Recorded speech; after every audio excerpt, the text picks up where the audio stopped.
Hello everyone. आज हम तरंग के बारे में पढ़ेंगे। तरंग मतलब वेव। वेव क्या होती है?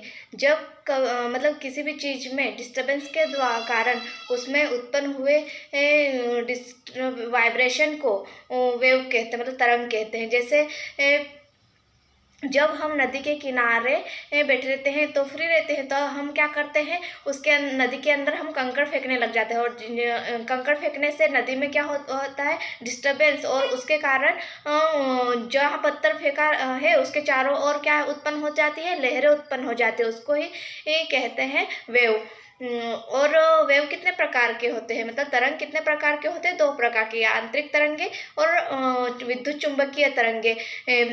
यांत्रिक तरंगे को इंग्लिश में मैकेनिकल वेव बोलते हैं और विद्युत चुंबकीय तरंगे को इलेक्ट्रोमैग्नेटिक वेव बोलते हैं। यांत्रिक तरंगे उनको ट्रेवल करने के लिए माध्यम की आवश्यकता होती है, जैसे ठोस, द्रव, गैस। और जो विद्युत चुंबकीय तरंगे होती है उनको माध्यम की आवश्यकता नहीं होती और निर्वात मतलब वैक्यूम में भी ट्रेवल कर सकती है।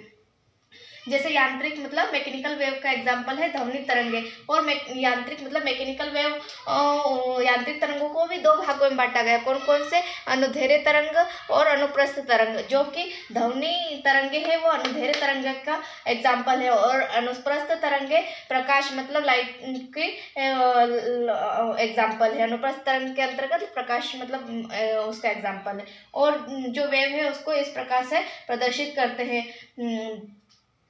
एक शर्त और एक गर्त मिलकर और एक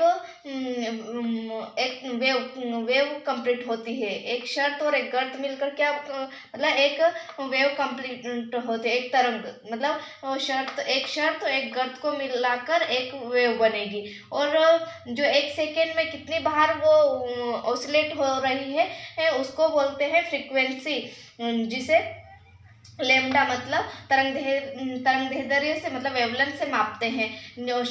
एक शंख और उस लगातार एक शंख से दूसरे शंख के बीच की लंबाई को तरंगदैर्घ्य मतलब वेवलेंथ कहते हैं। इसको ऐसे मापा जाता है। जैसे मतलब लगातार एक गर्त से दूसरे गर्त की लंबाई को उस वेव की वेवलेंथ बोलेंगे। और एम्पलीट्यूड कैसे निकालते हैं?